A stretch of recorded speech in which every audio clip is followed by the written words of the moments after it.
Dr. Tony Gould, I'd like to talk about your composing.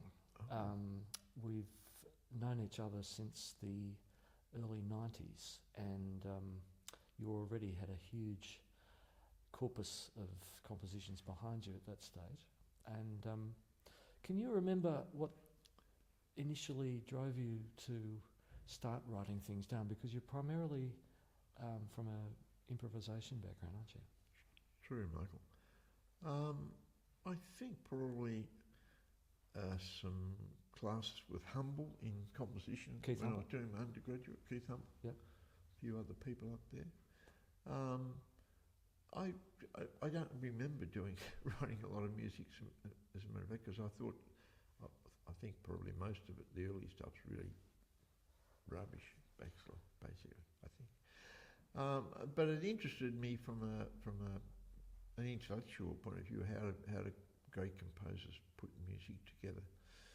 And improvisations, I love improvising, obviously, but I think it kind of serves, writing composition served my improvisation, because I'm not too crazy about what's commonly called free improvisation with a beginning and an end and a bit chaos in the middle.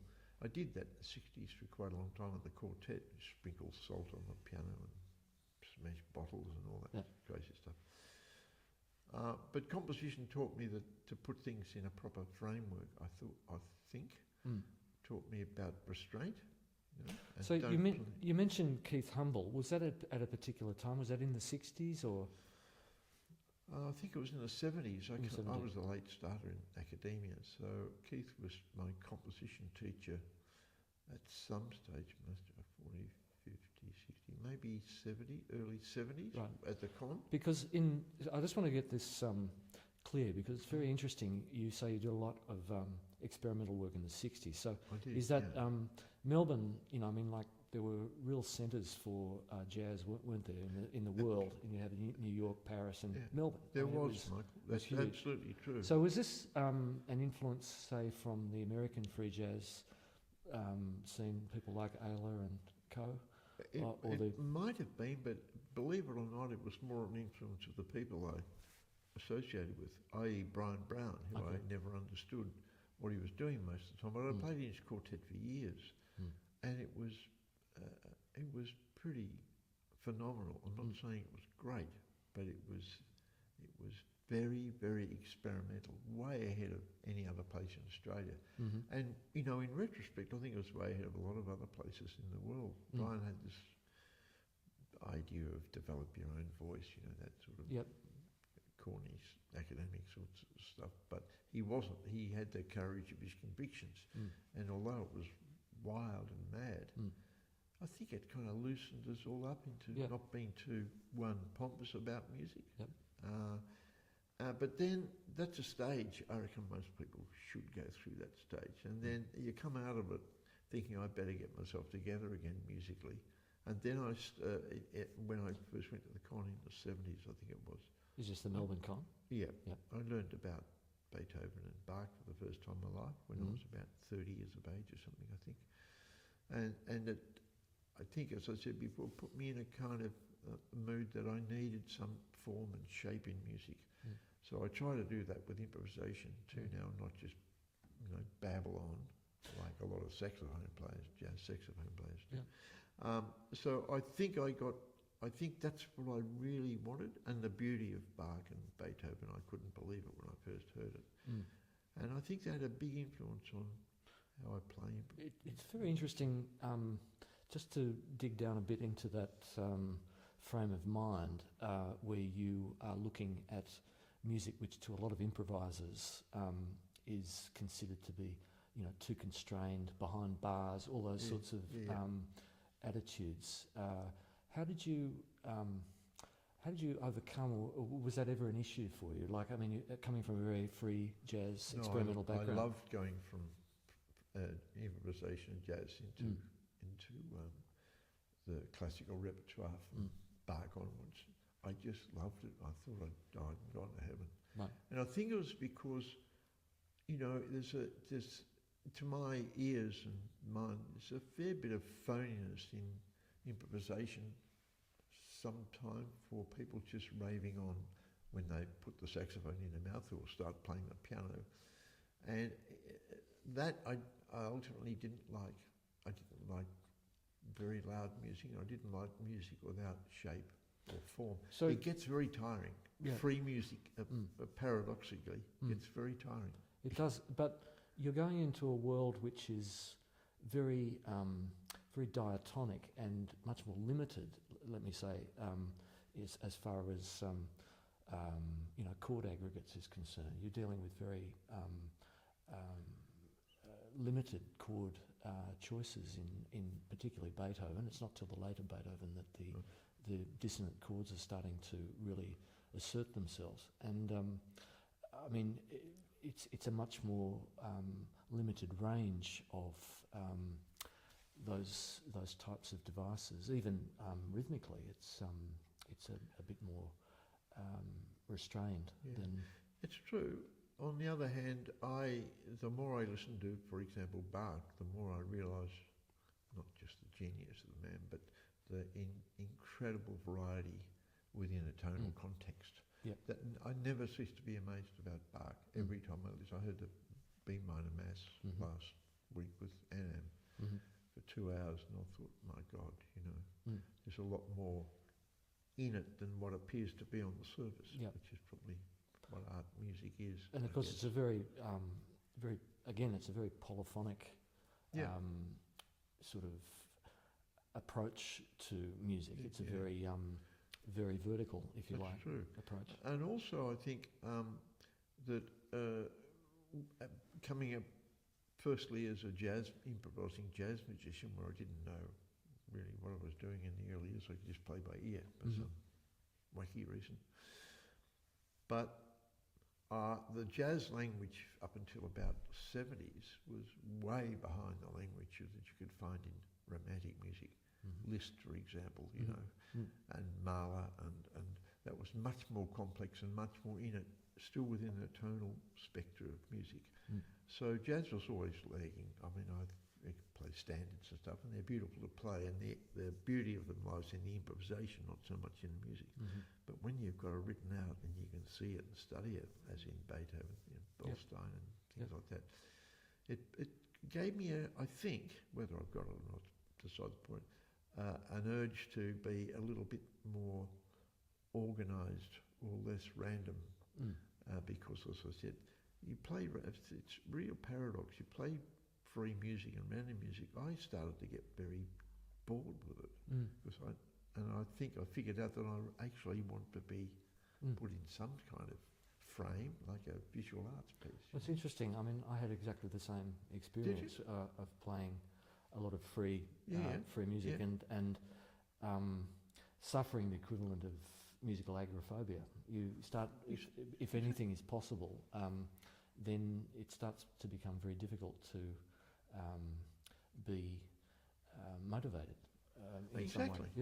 We did it for 2 or 3 years with the Brown Quartet in a Turret Road somewhere. And we were playing seriously what's old-fashioned term avant-garde music now. And it was fantastic. But 2 or 3 of us ran out of steam. We couldn't think of anything else really to do besides, jump in. I was lying inside of the grand piano and stuff. It was great fun. And after a couple of years, you think, oh, God, that's all old-fashioned. Yeah, it's a gimmick or something. It's really fascinating. So, can you remember, the first time that you started to compose? I'm interested in the state of mind and what you were hoping to achieve by writing notes down or writing instructions down. I don't know how it would have. Apart from the putting myself in some sort of order, I remember a composition, writing compositions in the style of. That's what the con used to do. Okay, so this was from a pedagogical necessity. Yeah. So we used to write Debussy preludes, for example, and Bartok, bagatelle type things, and Humblewood thrown mine out the window. And it's a very good reason, I would have thought. That's why I remember becoming interested in composition. But, you know, I mentioned the free improvising before. It's beautiful. But I believe, if you don't study composition, eventually most of us hit a brick wall. You know, you've got to have some sort of history behind what you do. Otherwise you'll fall into what I call the traditional jazz mode of playing, you know, a style and a form that exists in the 30s and 40s. Right. And people want to do that, good on them. But it's not, I can't stand that. I have to keep moving on. Yep. And when I'm moving on, I'm sort of moving backwards to Bach at the same time as, you know, trying to move forward as well. But that's interesting. So you are you saying that your compositional first compositional exercises, if you like, they happen quite late then, is that right? Or yes. Yeah. Well, late for me is in my, if you're talking about pedagogy and studying, it was in my 30s when I studied. So you hadn't put down any like jazz heads or anything? No. Before I've that, written tons of them, but I don't like any of them. No, but okay. So, Right. I mean, it sounds like as if I'm saying, I don't write music like they used to, but you know, if you're writing, say, a 32 bar piece, now there's there's an Australian real book now, packed with Australian works, and I compare those to some of the pieces by Matheny and Keith, and in my humble opinion, they don't match up.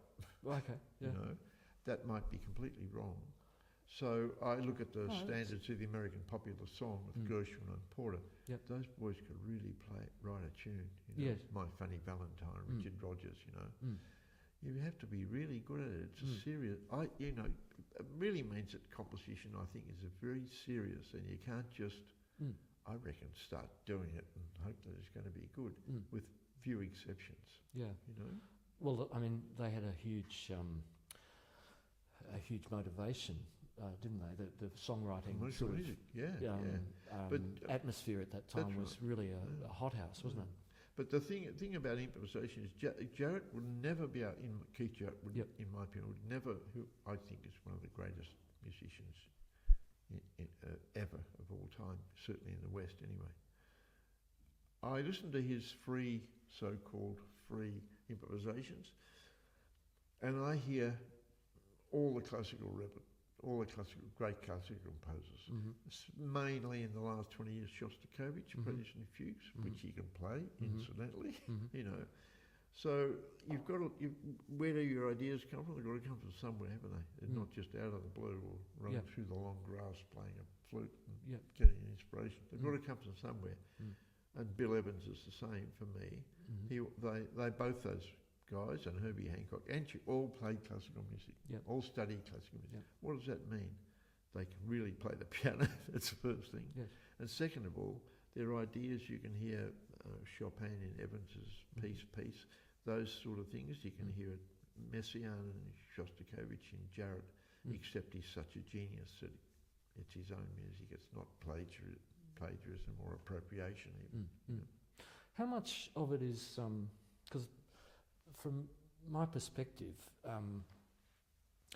when I hear jazz players like that, or a jazz player that is particularly compelling, it seems that through improvising you can get to a certain stage, and then you need the rigour of some sort of structure. And equally, from a notated player's point of view, you need the freedom of the improvising attitude, if you like, to make the notes live, to make them actually sound spontaneous, even though it might be a routine that you've gone through. Is that a fair sort of summation? I couldn't agree more with that. So both sides are sort of coming to the same ideal, but it's unattainable. I think first of all music making is creative. You know, somebody held a piece of manuscript up to me a few years ago and said, "Can you hear anything when you shake it?" Well, you can't, can you? You've got to create it again, and then it's a question of recreation or recreating. It's all creative. But you need to be informed by something. Yep. Otherwise, as I said, I think you run out of steam. Yeah. You have to have almost a sort of, ideally, a bottomless pit of language and vocabulary. Otherwise, you might as well go and play the blues in B flat for the rest of your life. Yes, but which why I not? don't want to do. So, okay, what? Let's get to a basic question about composition. What fascinates you about actually writing? What is the what are the motivations? You and mean impetus? writing it down? Yeah. First of all, it's a discipline that I need to have. Mm-hmm. And I never cease to be amazed at looking at great composition and thinking, my God, you know, how do they do that? Who particularly? In Well, your Bach, opinion? first of all. I mean, I still play the Goldberg variations as many as I can. I've written a piece called Homage to Bach, Homage to a Genius. And I've used the Goldberg variations as the main theme, and then various other themes. So I learned from those people how to put musical notes together. One of my other pieces is a homage to Mahler. You notice the homages, you know. Yep. And that's uses the. Is this an orchestral piece? Yes, full symphonic strings. And I did that because I love the sound of Mahler, but I I took a couple of little, you know, that figure that, and wrote a piece based on the theme of the last movement of the Ninth Symphony, which is pure magic. And you get ideas like this from Mahler, which I thought was, this is the start of, after a few bars of cello, of the Ninth Symphony of Mahler. This is what intrigues me about this music, and you don't necessarily get this kind of thing from jazz. So it's in D flat.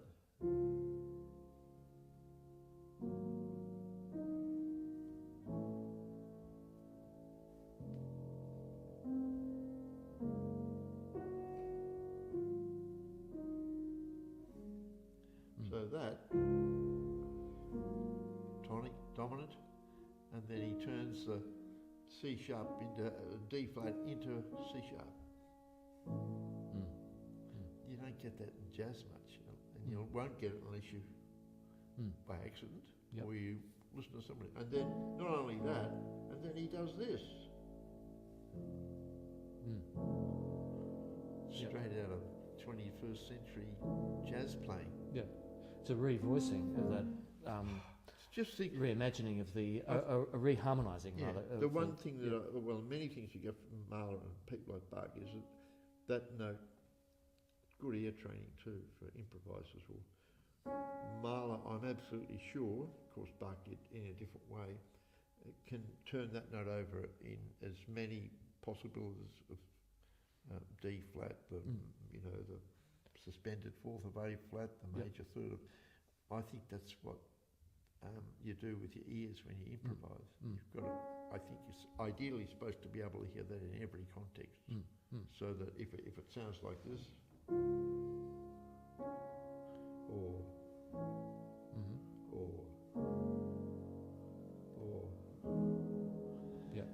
so you turn it over in your head. You get that from listening to composers like Mahler. Yes, for me anyway. Yeah, and it's obviously source of great enthusiasm for you to find how many different possibilities there are with and that you single. can appear to be slightly insane because I do this away from the keyboard and my eyes glaze over. I'm trying to turn a C sharp into everything I can. And, you know, it's dangerous when you're driving. I've discovered. No, I totally sympathise. What would your... Okay, you've got, let's say, a commission to write something. Yep. Or you've got a deadline, you've got something where you've got to deliver. What are your strategies for doing a composition under, you know... Duress. Yeah. I haven't really got a strategy except that I don't like to... no one does. I don't like to fail if I say I'm going to do something. But do you tailor it to a commission? Do you look for clues about how the music should be generated? Are there? No, I don't think so. I think I've had commissions and things for, you should know that, and I've never been told what to do except if I'm writing for a play. I've written some music for plays with John Stanton. Apart from those sort of things that have got words and Dylan Thomas words and things like that, I've never been asked or told to write me something that, you know, like Haydn must have done. So you're coming from a more sort of, forgive me, but you're coming from a more absolute music. You will just write what the music is. There's no sort of program or impetus behind it. No. I'm of the early Stravinsky view that music can't express anything. It sounds. That's what it is. Okay. You can make up waterfalls all you like, but So what strategies do you use to facilitate ideas? I think I probably take. I hope it's not plagiarising, but I hope I take ideas from the great composers I love. You know, even and you're an expert in Messiaen. I'm not, but I take sounds that appeal to me without theorising. I don't kind of theorise about music unless I'm asked to. So I take sounds. Like I'm pretty sure I bet my life that Stravinsky, when he made that chord, didn't think anything about other than sit at the keyboard and I wonder what this sounds like. That's my theory after a couple of whiskies in the case of Stravinsky. E flat 7 over E. So my strategy is to find something that appeals to me as a start, and I'm traditional enough to know that I like the idea of organic growth, and in other words, not completely free, but some sort of order. And you take a very small motive, goes back to Beethoven, and you don't discard it. No. You know, jazz musicians, when they're playing standards and things, I think, tend to play an idea and then move on too fast. Okay. Do you know what I mean? They're blasting away. I'm talking about the general run of musicians. Whether if they stop and thought about developing an idea organically, the weird thing is I think more people would listen to jazz music. Well, possibly. You know what I mean? It makes sense to me. But it's interesting. So just to drill down a bit into that, it looks like you're looking at the interference or the noise within the idea that suggests its own variations or its own way of developing. So always, unless you want to do the antithetic thing and just blast away, which is kind of fun in the privacy of your own home. I love doing it, but I'd rather have some sort of form and some sort of, when I'm composing, have some starting point and then see how. So this is very similar to most composers where. Forgive me, I don't mean to be disparaging, but it's like a puzzle. It's like something that you set yourself, which then has an obvious solution based on your accumulation of experience. I think that's what it is. You are what you play, or you are what you eat, or whatever that is. Yeah, I think, and so that spills over into my, whatever you want to call it, improvising playing. As always. So just to pick up on that, as far as your method is concerned. So you've got the idea, you're teasing it out, you're looking at the way it might develop. And how much then is the improvisation process? How much do you play with that idea? Do you rather just work away, say, from an instrument? I work away at it. Okay. Yeah. It's not much. I suppose it's all improvised, but there's not much when I compose, like orchestral pieces. I don't even think about improvising. It's another world, and it's an in the moment, to fancy a corny sort of thing. Who knows what's spontaneous? But I don't think of myself as a composer, as a jazz musician, or improviser at all when I'm composing. Never. So how would you describe your own music, I'm interested because you've already mentioned Keith Humble, who's one of the great integral serial composers. Yes. But your music's definitely not of that ilk. And however, you know that music intimately, and I know this from just our association. Yeah. What compels you to write in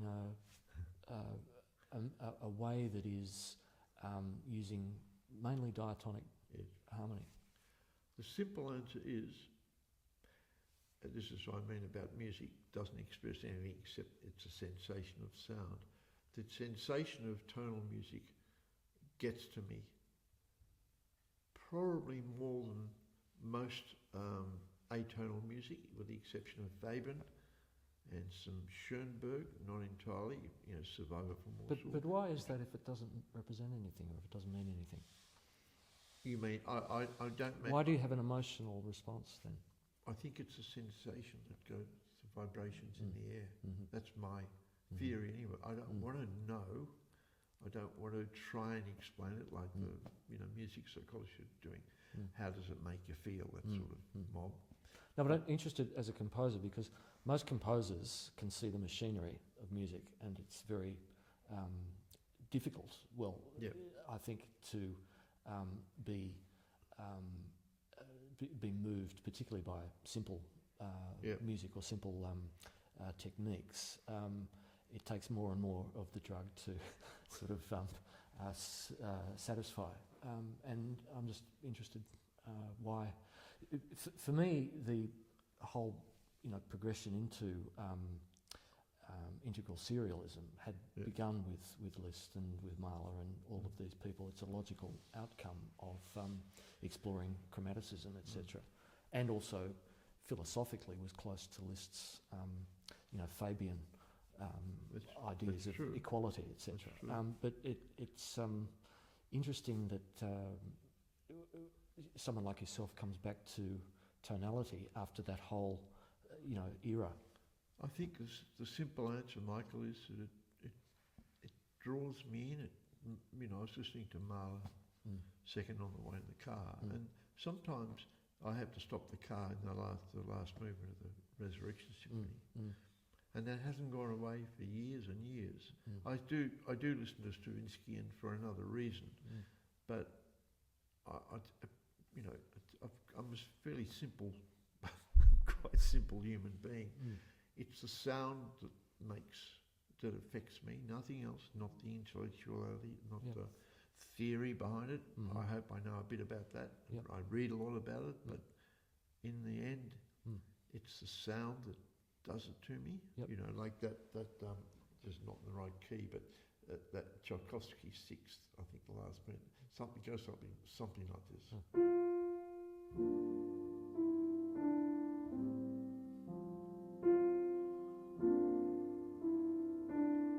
Then it goes.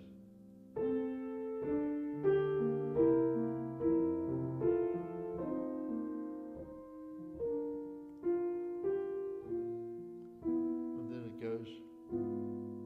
You think, oh God, breaks my heart.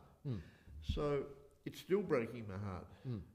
So I go, I try to write outside tonality, but being a simple person, it just gets to me, it gets to my heart, and so I'm not going to write a piece of music, maybe I should, but I'm not going to write a piece that I don't think that sounds. Yeah, well, that sound. Not would I be right in saying you're not writing something that's inauthentic for you? Oh, I couldn't do it. Yeah. So just to finish, I wanted to ask you, say about a piece like your homage to Mahler. Yeah. You've already expressed, your the influence of Mahler on you. When you're writing something like this, are you creating it, or is the music driving you as you're writing it? Gee, that's a good question. I think I'm creating it, because I don't know, I can't look too far ahead. I'm sitting at the keyboard and I'm trying to make this piece logical and musical, and I try not to play anything that I don't like.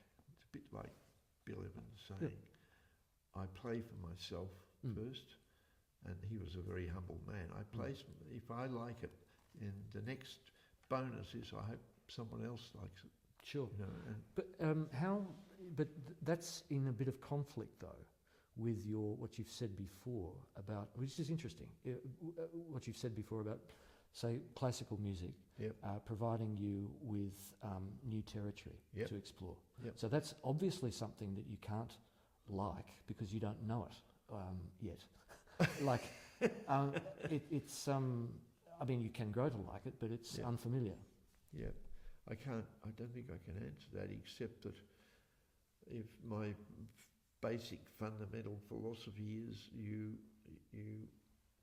in music you can do one of two things. You can play and, like I think Evans did, you can play what you love, or you can step outside that zone, which we all should do, and I don't do it enough, and say, I'm not going to do what I love, I'm going to do something else, defy it, you know. Or perhaps surprising. Well, I used to do that with the madness of the quartet, you know, like anything goes. It was like really mad, you know.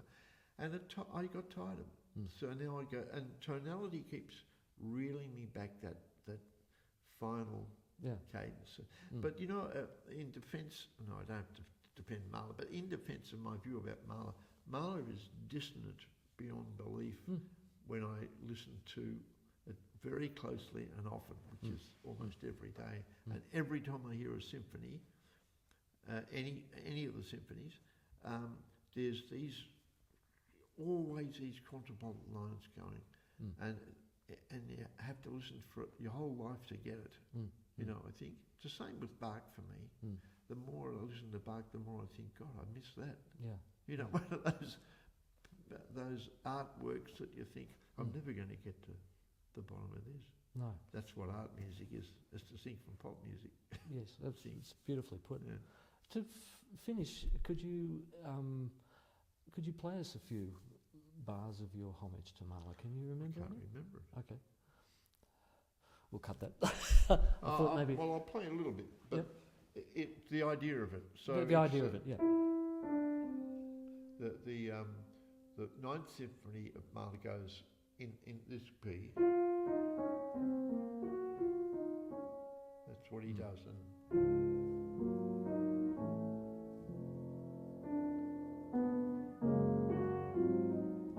so I can't remember what key I played, but it's that theme all the way through, and then that one that he always uses. I'll make up what I try to.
That sort of thing, Lovely. you know? Thank you. Thank you very much, Tony. Pleasure.